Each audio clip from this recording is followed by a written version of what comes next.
Actually iko hivi, nyota na bahati ni vitu viwili tofauti kwenye safari ya maisha mwanadamu.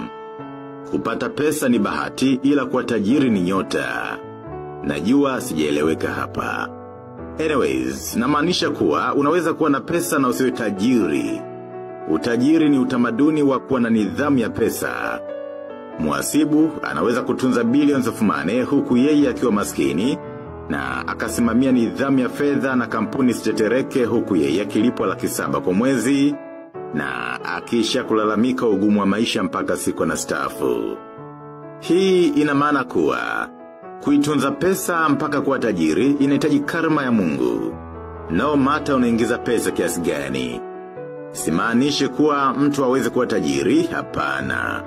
Ndiyo maana Bill Gates aliwahi kusema, kuzaliwa maskini sio kosa lako ila kosa ni kufa maskini.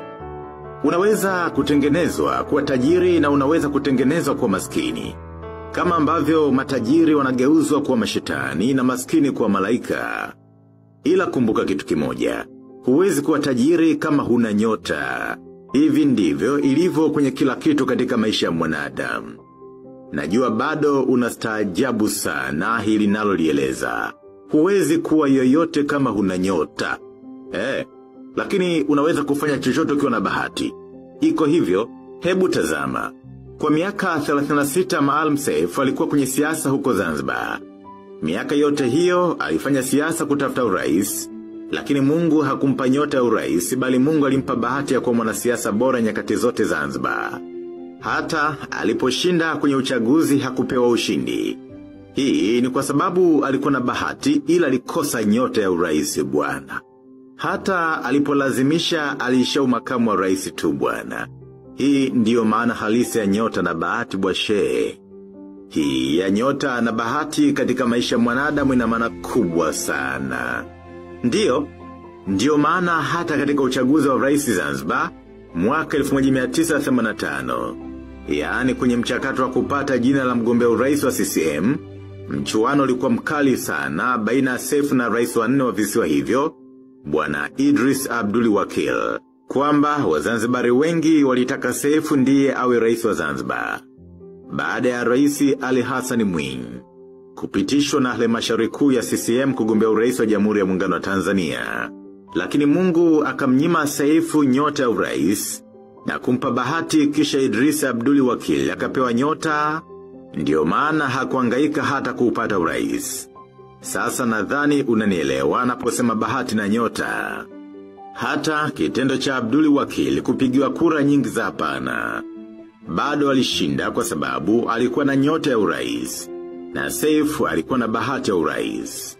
Hicho ni kipimo tosha kuwa Seif alipendwa sana na raia wake ila alikosa nyota tu ya kuwa rais wa nchi. Ndiyo maana hata uchaguzi wa urais Zanzibar mwaka 1995 alitikisa nchi. Alitoka wa pili nyuma ya rais wa 5 wa Zanzibar Dr. Salmin Amori Juma. Katika mchuano uliokuwa mkali, yeye alidai alishinda, lakini bado hakuwa rais, kwa sababu alikuwa na bahati sio nyota. Unajua, unaweza kujiuliza inakuwaje Alikiba anaimba vizuri kuliko Mondi. Aliingia kwenye game muda mrefu kuliko Mondi, lakini Diamond Platnumz anamzidi mafanikio Kiba. Jibu ni rahisi sana, ni kwamba Kiba na bahati ya muziki, ila Mondi ana nyota ya muziki. Povu ruksa. Ndivyo ilivyo kwa Lowassa na Magufuli. Magufuli alikuwa na nyota ya urais. Hakuwahi kuusaka urais kwenye historia yake. Uraisi ulimjia tu kama kuokota dodo kwenye mkaratusi. Ndio maana alipojaribu tu urais alisukumiziwa moja kwa moja. Hii ndio maana halisi ya nyota. Tofauti na Lowassa aliyeutafuta urais toka mwaka 1995, alitumia nguvu zake zote, pesa zake zote ili aupate urais. Lakini bado hakupata ni kwa sababu alikuwa na bahati ya urais sio nyota. Ndivyo ilivyokuwa kwa Raila Odinga, Morgan Tsvangirai wa Zimbabwe, Kizza Besigye au Etienne Tshisekedi. Etienne Tshisekedi wa Mulumba aliusaka urais wa Kongo toka mwaka 1993. Mpaka kifo kinamkuta aliambulia waziri mkuu tu. Yote haya yanadhihirisha unaweza kuwa na bahati na kukosa nyota. Felix Tshisekedi hakuwahi kuota ndoto za urais. Ila nyota ndiyo imemfanya kuwa rais baada ya Kabila kumhofia Moise Katumbi. Hivyo akauza urais kwa Felix Tshisekedi na kumchinjia baharini Martin Fayulu. Hivyo Felix Tshisekedi, nyota ndiyo imemfanya kuwa rais. Nafasi ambayo hakuwahi kuihangaikia. Sasa basi, nyota ni karma na ndoto ambayo Mungu amekupangia. Yaani mapito kwa kile ambacho Mungu amekupangia. Ndio maana Gerald Ford alichaguliwa kwa mjumbe wa baraza la wawakilishi Marekani kwa tiketi ya Republican mwaka 1949. Baada ya kuhudumia kipindi kimoja barazani, alitamani kuwa spika.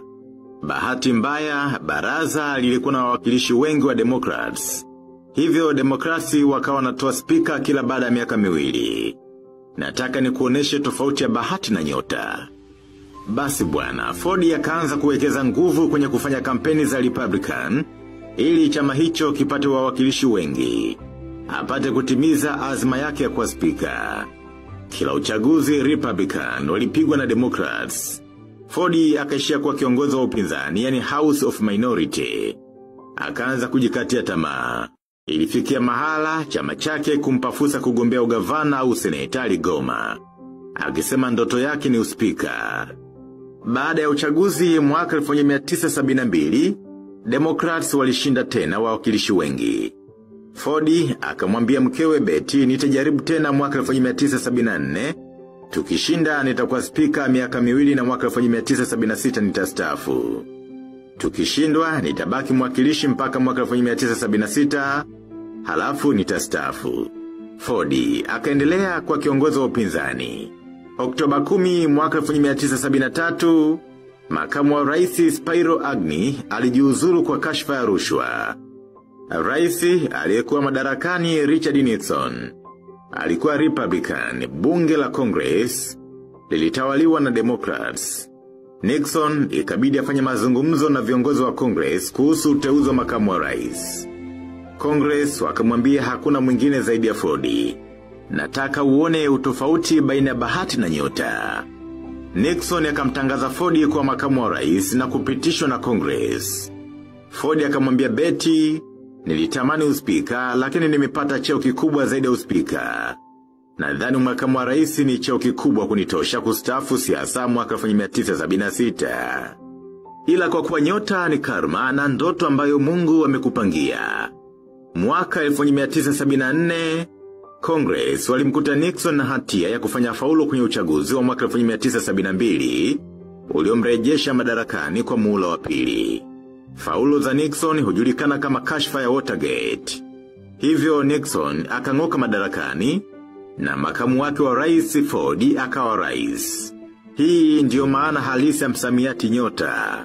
Nyota ni hidden power, yani nguvu iliyofichwa ndani yako. Ni nguvu ambayo unakuwa nayo wewe lakini inatokana na kudra na mipango ya Mungu. Ndiyo maana Ford aliutaka uspika.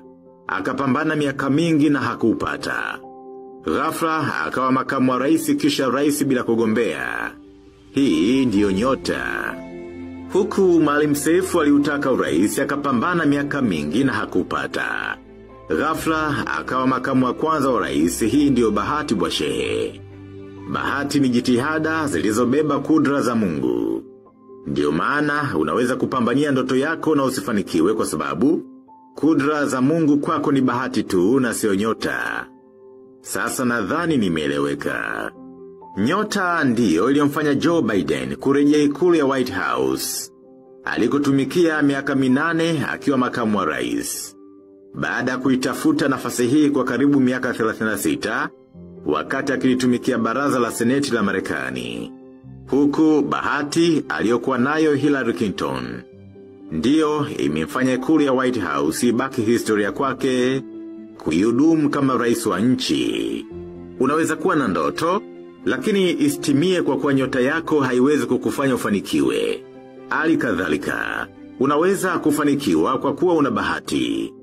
Ila usifikie ndoto kwa kuwa nyota yako haiwezi kukufanya ufanikiwe kwenye ndoto yako. Asanteni kwa kunisikiliza.